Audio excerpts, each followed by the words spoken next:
here before my meeting. Thank you. Right. Okay, thank you. Thank you, everybody. Today is Thursday, March 20th. Thank you for attending this great upcoming presentation by Steve Devaux. It's because of you that we have a success. This is a very successful roundtable, and it's because of people attending and speakers such as Steve attending as well and presenting what's going on in the industry.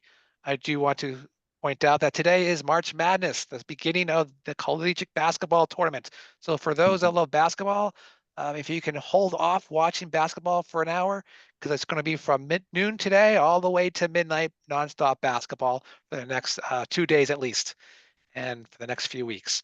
But anyways, welcome. And finally, before I pass it off to Steve, please continue to take a look at the Mass Bay PMI chapter. Take a look at all the events that we have coming up.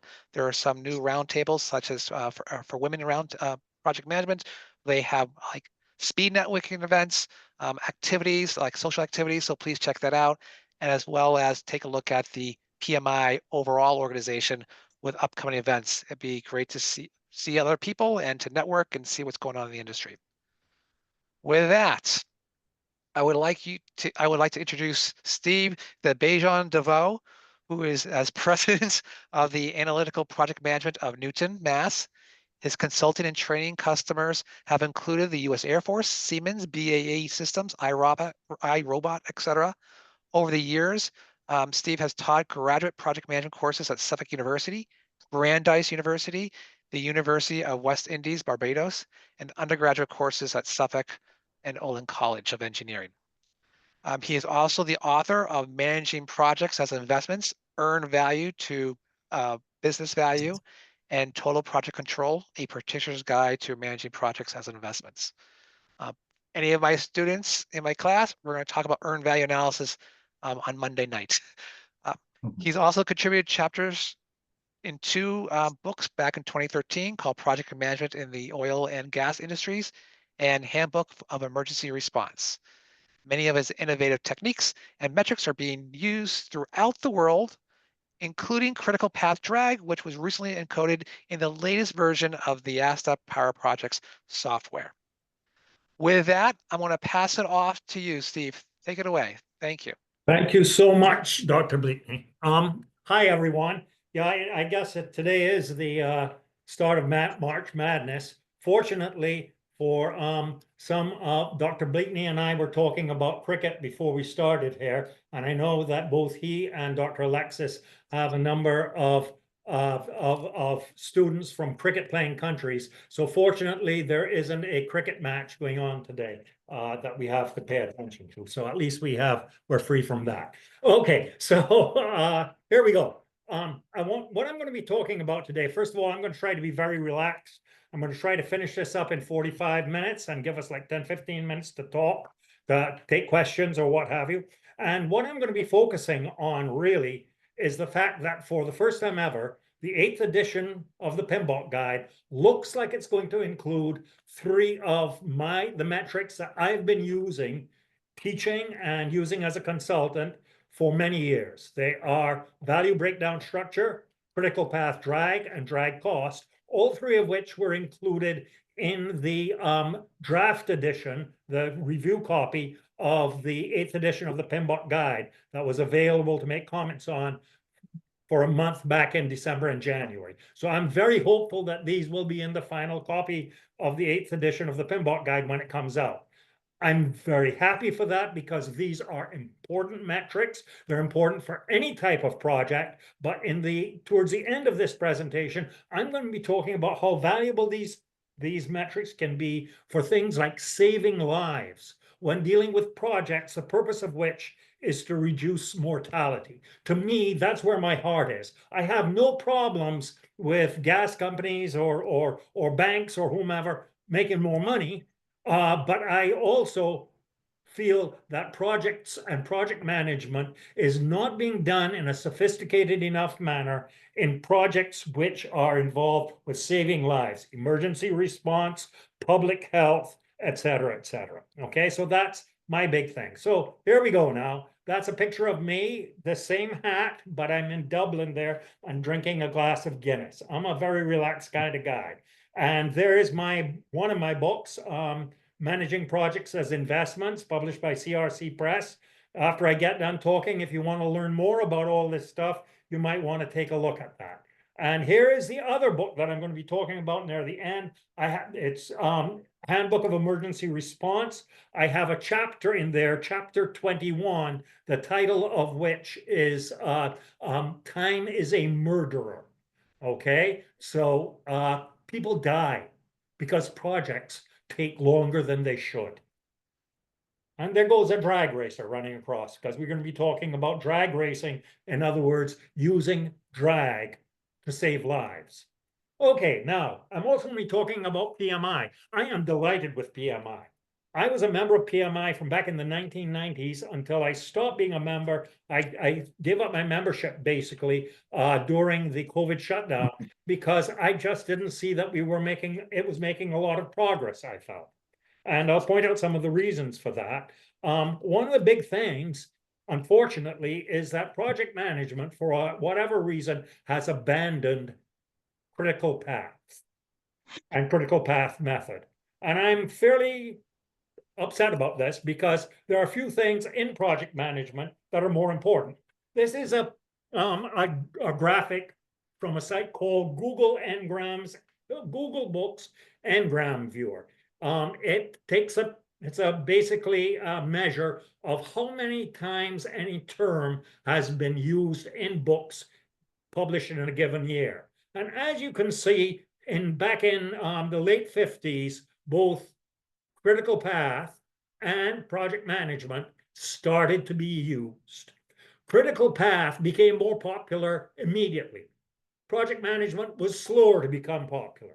But in 1968, critical path peaked, despite the fact that project management became more and more used, more and more popular.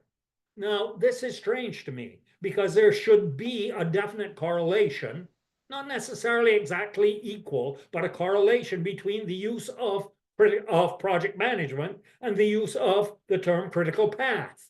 There are important terms, and every project is precisely as long as its actual critical path. That is true whether we plan using critical path analysis and CPM or not. The project is as long as its longest path, and the path is named the critical path. So the fact that we are not doing this, to me, is unfortunate. And ultimately, I decided to let my PMI membership lapse.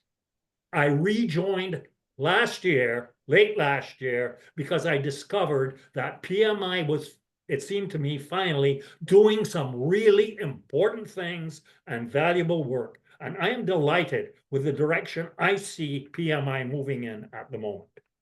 Okay, so Great Expectations. That previous one was Wuthering Heights. We're on to Great Expectations. You might notice I have a penchant for Victorian literature. But here we go. So this is a page of views, page views from Wikipedia for the term, the page for project management body of knowledge. And what you will notice is that the usage, average usage per day from the 1st of July 2020 to the 30th of June 2021, 1 year exactly, was 338. Why did I take that year? Because that was the year immediately before the 7th edition of the PMBOK Guide was published. You will also notice that there's a spike that goes way above the average level of people viewing the page for project management body of knowledge. It was February 7th, 2021. And on that day, 2,050 people checked out the page. Why? Because that was the day that it was announced that the 7th edition of the PMBOK Guide was going to be coming out. When was it going to be coming out? The 1st of July, 2021. So this is basically the last year under the 6th edition of the PMBOK Guide. And here we have 2021, the first year of the 7th edition of the PMBOK Guide. And as you can see, viewership of the Wikipedia page was down 12.4% to an average of 296 after this edition came out. And it continued to fall. This is the most recent year, 2024. And as you can see, the number was down another 9.4%. Not so good. Why was the PMBOK guide losing interest or losing people looking up project management body of knowledge? I don't know, but I bet that PMI were concerned about it. Remember, maybe they took the attitude, they could have taken the attitude, something will turn up. Again, a Dickensian quote, but what if nothing does? Here's a quote: the most difficult thing is the decision to act. The rest is mere, and I can't see that word here, somewhere else, but the rest is mere something. And that was said by Amelia Earhart. I hope it's not too soon. And then here's a quote: a successful project is one that delivers value worth the effort and as perceived by key stakeholders. This is a quote from late last year, okay? This clearly represents a shift in our profession. We're beyond execution and excellence. We also feel accountable for doing anything in our power to improve the impact of our work and generate the value it generates at large. That quote, which I fully approve of, Pierre Lamont, President and CEO of PMI, announcing a new generation in the direction that projects are about the value that they produce. And I couldn't agree more with that. And that is the new direction that I see PMI is taking, and I think it's great. So here is an all-over twist. If a successful project is one that delivers value that's worth the effort and expense, we have a name for those sorts of things: investments. What we're talking about is that projects are investments. That's what Pierre Lamont is talking about. So I have a proposed new definition for project that I hope will get there someday and into the PMBOK guide. A project is an investment in work to create a product, service, or result that's worth the effort and expense. We have to focus on the fact that projects are only done if they are expected to produce more value than the effort and expense. And that means we suddenly have to know, what is the value of the scope of the project? Because, and that suggests using something called a value breakdown structure, which was in the review copy of the new PMBOK guide. How long will all the scope take? It will take as long as the project's actual critical path, and yet we've been ignoring critical path. How much time will each activity add to the duration of the project? That's critical path drag, also in the review copy of the PMBOK guide. And how much does each activity's added time impact the value of the scope? You can't get the value until you finish the scope. And therefore, the time of an activity on the critical path, the time it adds to the project scope, almost always decreases the value of that scope. And that is called drag cost, again, in the 8th edition review copy of the PMBOK guide. What is value? In any investment, value should mean value to the investors, funders, providers of resources. They're the ones who are enabling this project to occur. It's their value that we should be concerned with. Now, here are some quotes from that draft copy of the standard for project management first. Different stakeholders perceive value in different ways. That is crucial to understand. What does that mean? It means that the stakeholders determine what the value of the product is going to be and what the value of the time that that project takes, if it's earlier or later. And that means, if you think about it, project management software should have a screen and a page allowing the users, the project managers, the schedulers, to input that information about value of the product and how it will be affected if it's earlier or later. Value can be savings, enabled functions, increased efficiency. It can be better transportation, more housing, lives saved. All of these are different ways to calculate and measure value. Kids taught to read, crime reduced, poverty reduced. But we must measure value. Why? Because the resources to do the project cost money, dollars, rupees, euros, whatever you want. And the value must justify the cost of the resources to do the job. Okay? So who has projects? Anyone who wants revenue, savings, enabled functions, increased efficiency, right? Better transportation, more housing, life saved, kids taught to read, crime reduced, poverty reduced. All these investments need skilled project management. Project management is not just for IT anymore, not even just or for construction and aerospace and pharmacy and oil and gas and sun and wind. It's for all industries doing projects. And yet, in many of those industries, they do not manage. In all of these industries, in fact, I would say, they really don't manage projects as investments, track investment metrics, and provide reports as the project goes on the basis of the investment value of the project. These comprise what may be called a market. Okay, a market for project management books, like the PMBOK guide, for project management education, for project management software, for the Project Management Institute, and for project managers. The more we can expand the market, the more in demand project managers and project management skills are going to be, the more potentially they will make in salary, and the more what good project managers say and do will be respected.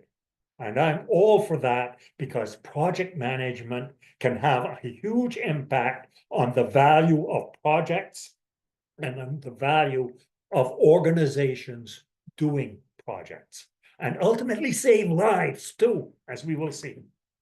To address the project management market, we must plan and manage the common features of all projects. All projects are investments. The scope generates their value. The scope takes time. The time almost always, there are exceptions, but almost always impacts the value of the scope. Time earlier or later. The actual longest path determines time to value generation. Completing the scope almost always takes resources, and resources that cost money and are sometimes not available when they are needed, and therefore cost time. The value of scope, adjusted for time impact, minus the cost of the resources, determines what I call a project's expected profit. A project's expected profit, or expected project profit, or EPP, which should be the prime metric of all projects because they are investments. And yet we manage all other investments on the basis of things like ROI, net present value, profit, etc. The one exception is projects. Yet projects are investments too. Managing any project means managing scope, time, and cost in integration. And the expected project profit is equal to the expected value of the scope plus or minus the impact in terms of dollars that the acceleration or delay of that scope may have. Could be in dollars, could be in human lives, minus the cost estimate to complete, which at the start of the project, of course, is the budget. And later, as the project goes forward, the cost we expect to go down, the cost estimate to complete, we expect to go down. If the project's going on, the cost estimate to complete isn't going down, we have problems anyway. What are the tools to support this? New tools of the PMBOK Guide 8th edition, the value breakdown structure, which was on line 5583 of the draft copy. Critical path drag, line 5138 of the draft copy. And critical path drag cost, which is how much the drag items, the drag on the critical path, slowing down the critical path, is costing us in expected project profit. Line 5147 of the draft copy. I'm going to start quickly with this first one. I'm going to try to give you an idea of what all of these things are. I cannot explain them in all detail. That would take several hours, but I want to give you a sense. This is a value breakdown structure. At the top, what we have is a program value breakdown structure, and then it's broken down all the way to the lowest level. So these 5,000 residences that we see here that are contributing 40% of the total value of the program, we can break that down into a value breakdown structure within the design of each of these residences, where 1 bedroom and a living room are mandatory in black, while additional 2 bedrooms or a second bathroom, etc., might be optional. Okay, very important to know on any project. What work is mandatory, we have to do it, and what work is optional, we're only doing it because we think it's going to add more value than it costs. And as a result of people not doing that, frequently projects wind up being completed that include work that cost more than the value it is adding. Happens every day in this world. Now, we can see mandatory and optional. We also see at the program level, where most things are optional, by the way, because we can include a project or not include a project. Some projects, like the shopping mall, are optional, but they're adding a lot of value, $6 billion to the whole program. Now, at that level, we have 3 different types of project within our program. That revenue generators or value generators, enablers, and kindlers. Enablers are activities that have to be done before we can do another. So sometimes an enabler has huge amounts of value because until we do it, we can't do lots of these value generating projects. And if you look up at the top, you will see that bridge is mandatory, right?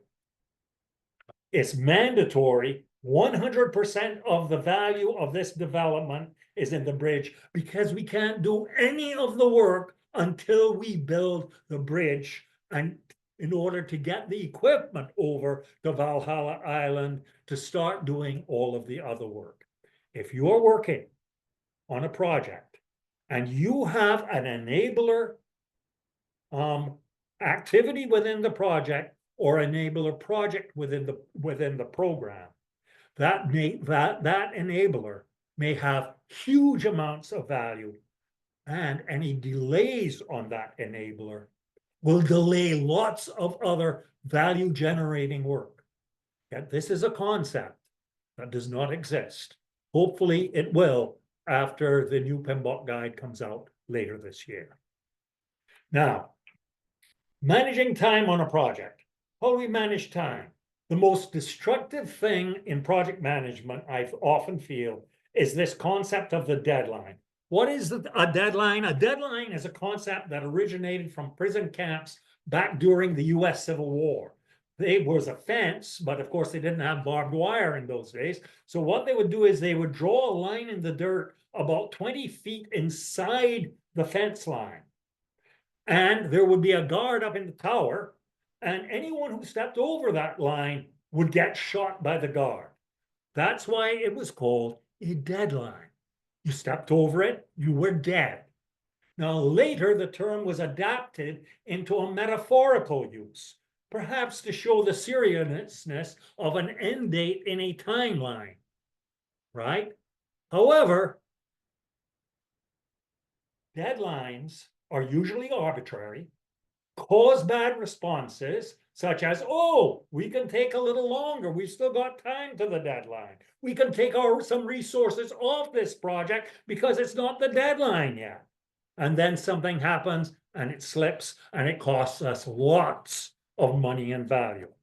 Instead, we should use the term target date.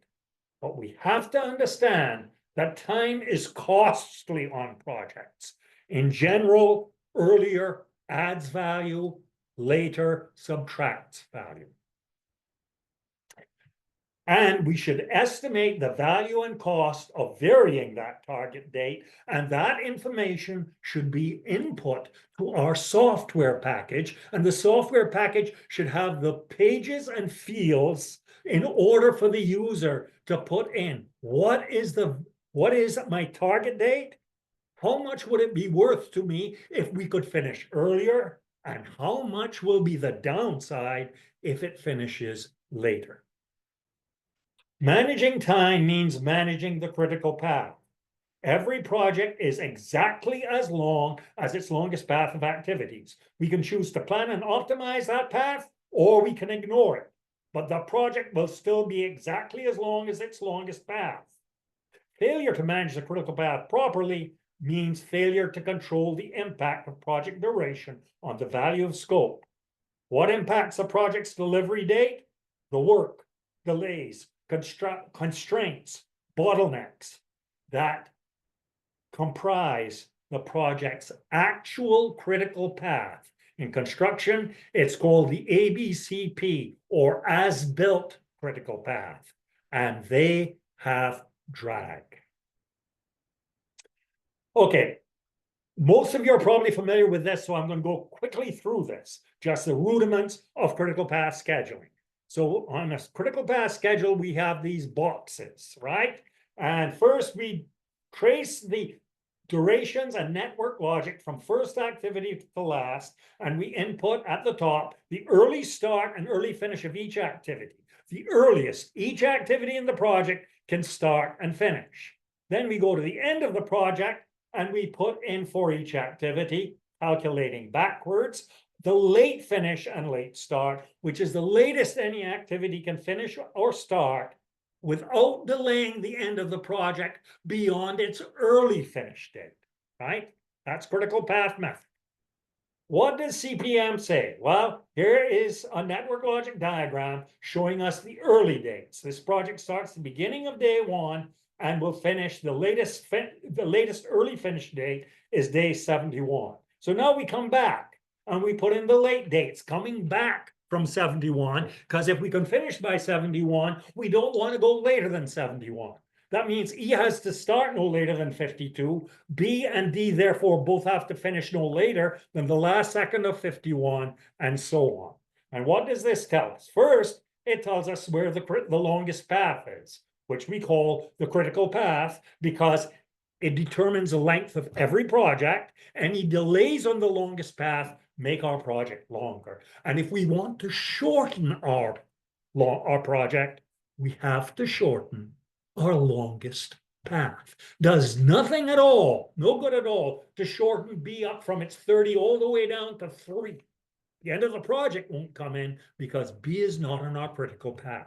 Our critical path, as we can see, is A, C, D, E. B is not in our critical path. Activities not in the critical path have something called total float, or in Microsoft project, it's called total slack. It is the amount of time an activity can slip without delaying the end of the project.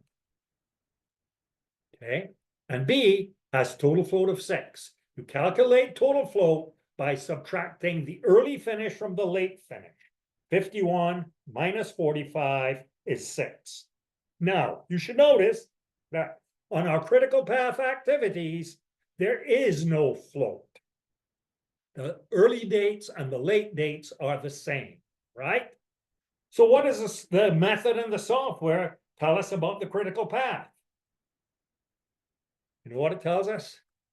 It tells us 0.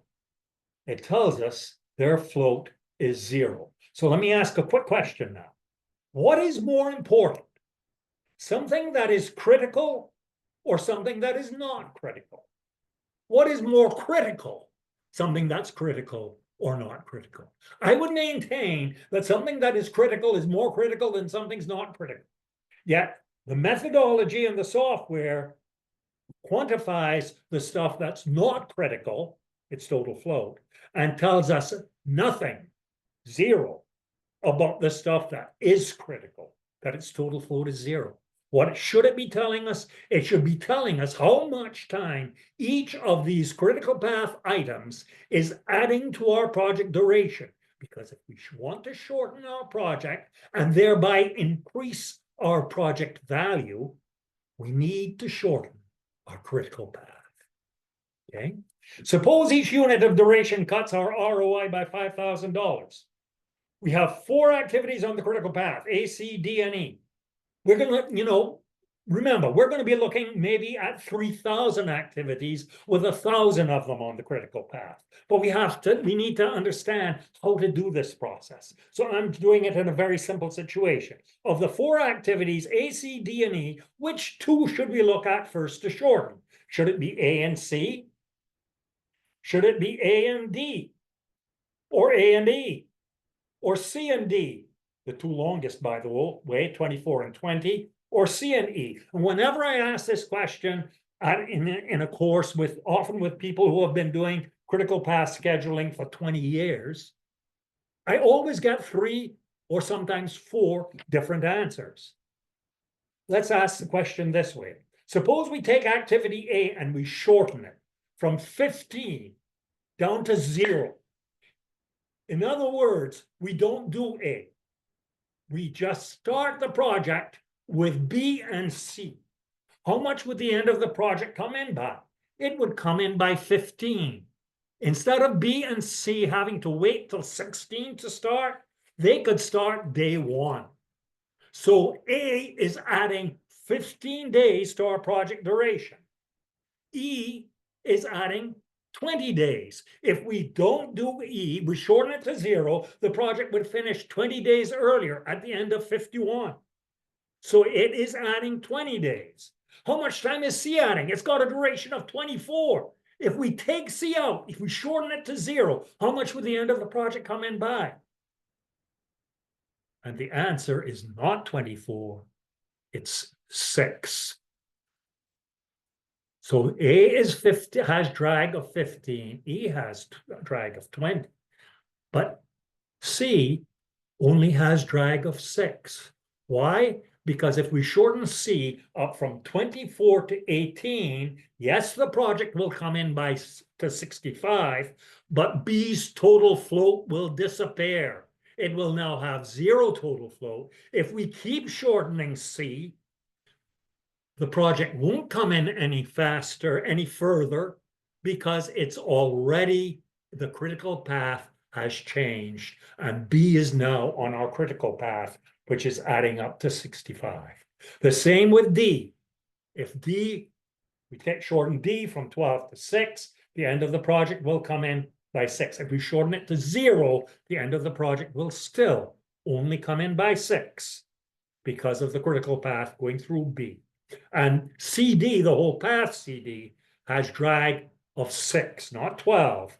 Drag is not additive, just like total float isn't along the path. So the answer is A and E would be the first 2 I would look at, because they're the ones adding the most time to the project. And therefore, the places where we can go to shorten the project as much as possible and thus increase its value. So drag with several parallel paths. Let's look a little bit more at how to calculate drag. In this situation, notice if an activity has nothing in parallel, A and E, its drag is its duration. If it has something else in parallel, like C and D have B in parallel, their drag is equal to the total float of the parallel activity. But what if there's more than one activity in parallel? Suppose we add activity F with a duration of 32 and therefore a total float of 4. Now, if we shorten C up from 24 down to 0, how much would the end of the project come in by? Just 4. Because once we take 4 out of C down to 20, F will now be on the critical path with total float of 0, even though B still has total float of 2. So now F and its total float of 4 will constrain the drag of C, and the drag of D will both be 4 due to F's total float of 4. See that? So if an activity does have more than one other activity in parallel, its drag will be equal and constrained by the total float of the parallel activity that has the least total float. Third, suppose I change C from being one activity with a duration of 24 to 2 activities, C and C prime, 22 and 2, still adding up to 24, so the project duration is still 71, but now what would the drag be of C, C prime, and D? For C, whoops, what happened there? Sorry. So the drag of D will still be 4 because of F. The drag of C will still be 4. But remember, drag is the amount of time an activity is adding to the project duration. C prime has a duration of 2. It can't be adding 4 if it's only got a duration of 2. So its drag is 2. So the full rule is this. If a critical path activity has no parallel activities, its drag is its duration. If it does have parallel activities, its drag is whichever is less, its duration or the total float of the parallel activity with the least total float. No, computing critical path drag in start to start, finish, and start to finish, or lag relationship is a bit more difficult, but it can be done mentally with a little practice. If you check out the Wikipedia page for critical path drag, it's got a diagram there that explains how to calculate it with start to starts and start to starts lag. Drag cost is the amount that an activity's drag is delaying the end of the project and thereby reducing the project's expected project profit.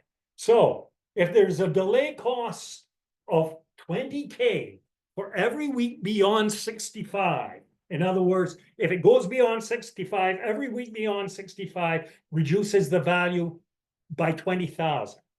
And every week before 65 would increase it by 10,000.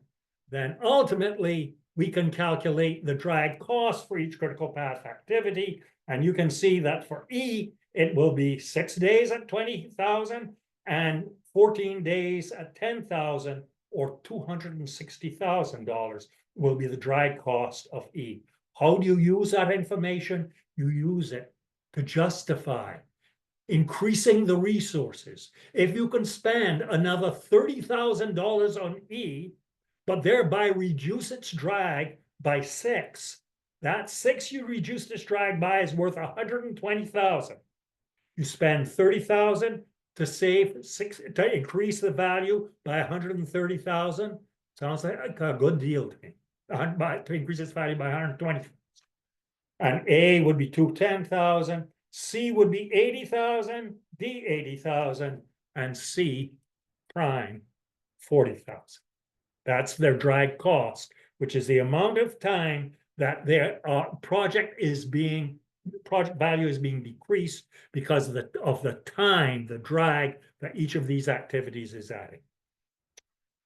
Now, true cost of critical path activities is their drag cost plus their resource cost. Okay, that's the true cost. It's both how much of the resources to do this activity cost, and if it's on the critical path, how much is its drag cost?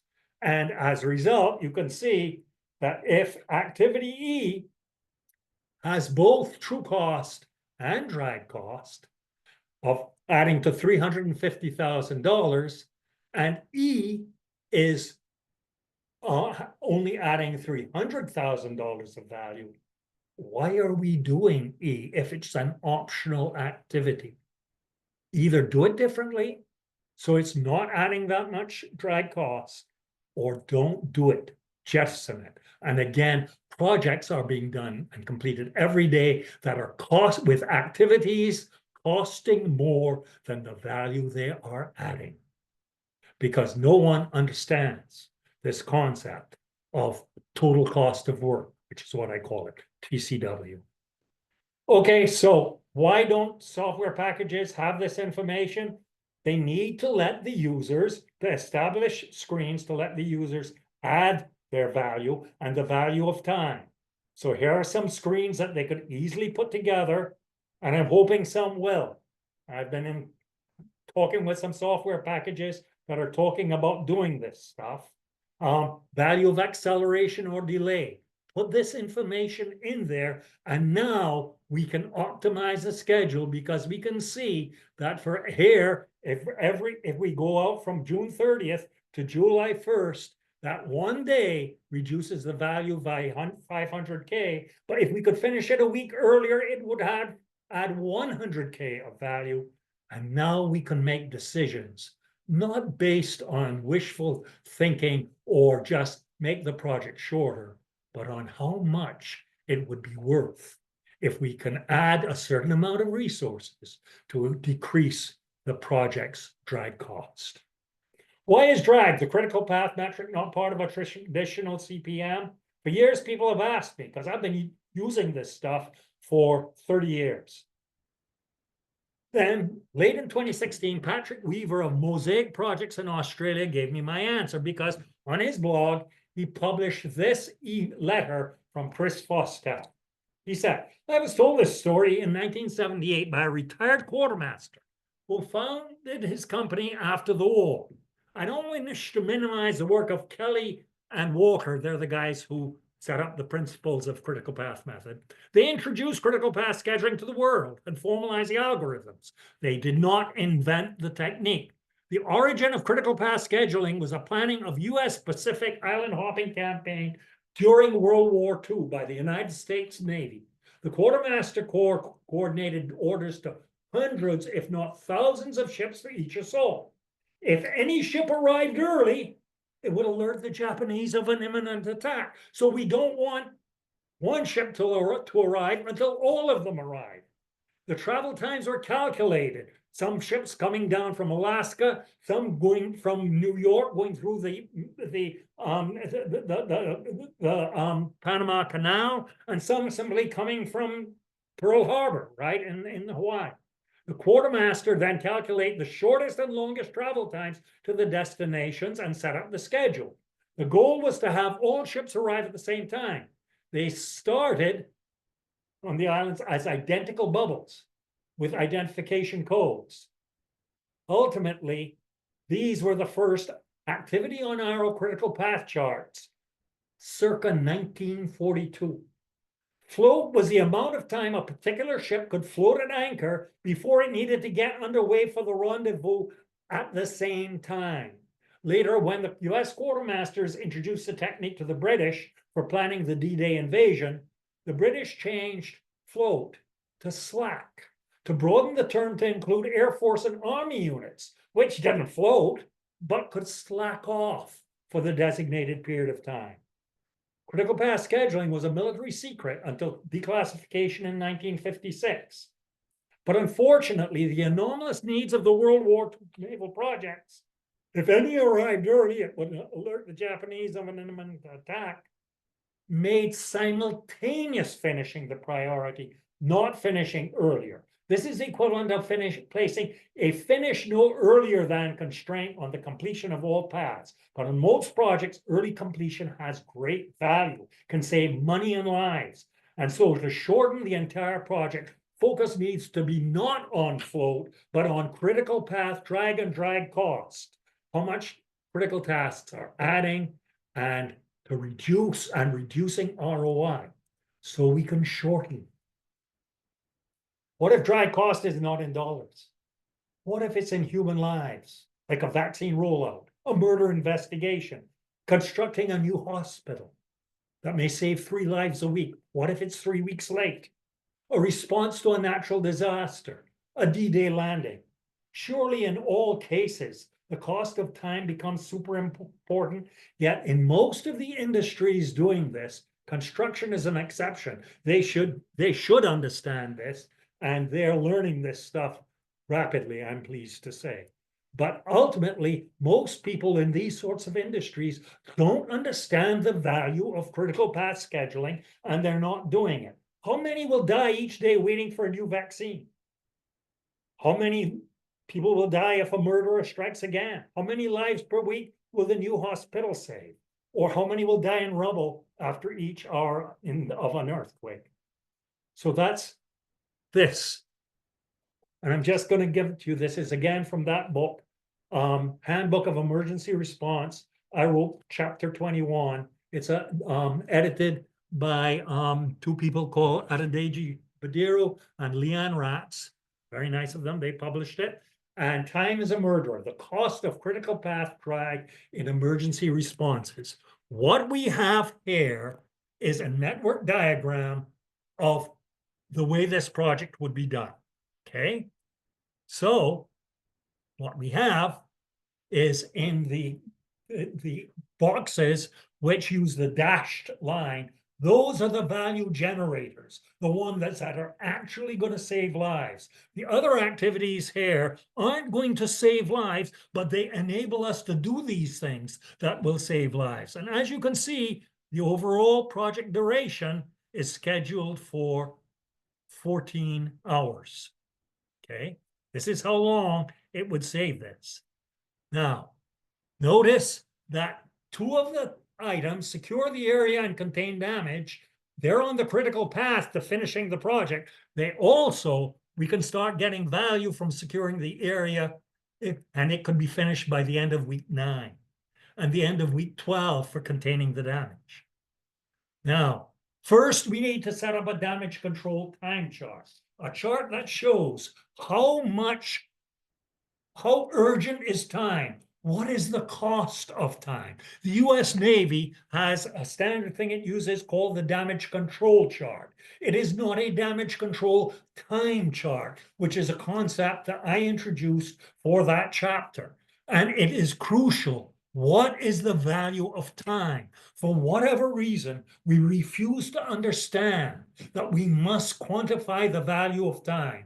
Bad enough that we're not doing it in terms of coming out with a product for the holiday shopping season, for instance, and it gets delayed. All that's lost there is money, and maybe a few kids don't get their toy in time. But ultimately, people are dying because we are not quantifying the value of time in damage control time charts. As you can see here, this is the loss of life in the first 16 hours if there is no response. This is how people are going to die. So this is set up initially with no response. 1,084 people will die by the end of 16 hours.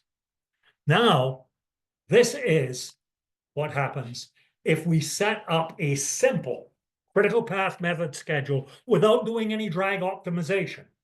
Even without the drag optimization, we will save about 175 lives. Critical path method is valuable, even without optimization. But if we do optimization and we calculate the drag, notice the drag detailed underneath each of these activities. Secure the area has drag of 3. Contain the damage has drag of 1, etc. Now, if we just focus on those, we can use that information to change the way we do the project, to optimize it. And here you see the critical path has changed. It's now going through finalize and transport needed resources, which is certainly an important activity, but it's an enabler of setting up search operations, setting up medical operations, and evacuation operations, the things that will save lives. And we've pulled it in to 11 hours from 14 hours by 3 additional hours. plus which you may now notice, whoops, that securing the area and containing the damage off the critical path and pulled in to secure the area to be finished within 5 hours and containing the damage within 8 hours. And as a result of that now, here was our original chart. Loss of life in the first 16 hours if there is no response, 1,084. If we simply use simple critical path method, not optimizing, using the damage control time chart and drag cost, down to 909. But if we optimize using drag on the basis of the damage control time chart, ultimately, we can pull in the schedule enough to save another 225 lives. And I don't know what you think, but I think that's important. Okay, going quickly, just to let you know, chat, if you're interested, you're working on a project somewhere in an industry like this, and you'd like to know how to figure out or get some information on time and mortality, try ChatGPT, okay, which tells you that victims trapped for more than 24 hours after an earthquake had a mortality rate of 96% compared to 26% for those trapped less than 24 hours. Let our damage control time chart reflect that, and let's go in and optimize to save as many people as possible in that first 24 hours. Or for survival after stroke, and I include this because I'm currently working with an emergency room doctor to try to optimize this process at a medical center in New Jersey. And for every 1 second of delay from hospital arrival, patients lost approximately 2.2 hours of healthy life, 11 days for every 5-minute delay. So we want to optimize that process. Conclusion, a decline in interest in project management has led to renewed focus at PMI on managing projects as value drivers. PMBOK Guide 8th edition looks like it will support creation across a broader spectrum, widening the market for PM. Scope drives project value. Value is impacted by time. Projects as investments approach must focus on time and value. The new PMBOK guide for the first time includes these specific techniques: value breakdown structure for scope value, critical path drag, allowing optimization of time, and drag costs ties that optimization to project value. And using these techniques opens the door to allow new industries to see the value they can get. And in many disciplines, that value may focus on the saving of human lives. If you know someone who is in project management maybe and working in the fields where human lives are at stake, please urge them to go and look at this. This presentation is going to be on YouTube. Have them take a look at it and show it to their bosses, and then start using these methods. That's all I got to say. Any questions? Right. Thank you very much, Steve. This is fantastic. And if finally the PMI integrates the value work breakdown structure into the PMBOK, it's really, no pun intended, add value to what we get from using the PMBOK guide. This is really fantastic. We do have one question in the chat from Ben. Ben asks from the applications of drag from a program portfolio and resource management perspective.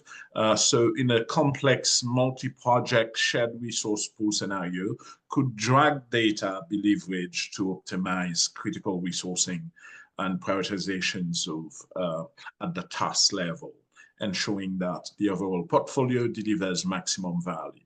So have you seen it, this applied effectively in practice? So that's his question.